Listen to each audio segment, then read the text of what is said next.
এখানে হচ্ছে খাসির মাংস। আর কি আছে? ডাল,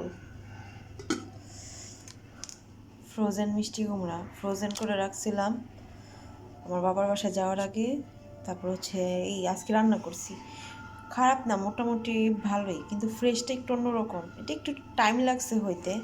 অনেকে এই বলে যে ফ্রোজেনটা হয়ে যায়, ভালোই লাগে। ফ্রোজেন তো ফ্রোজেনেই হয়, আর ফ্রেশ তো ফ্রেশেই হয়।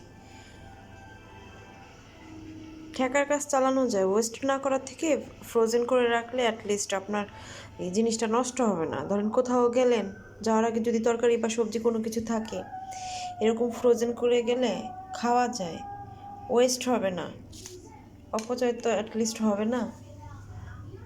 আর এগুলো হচ্ছে কোরাল মাছের দো পেঁয়াজা।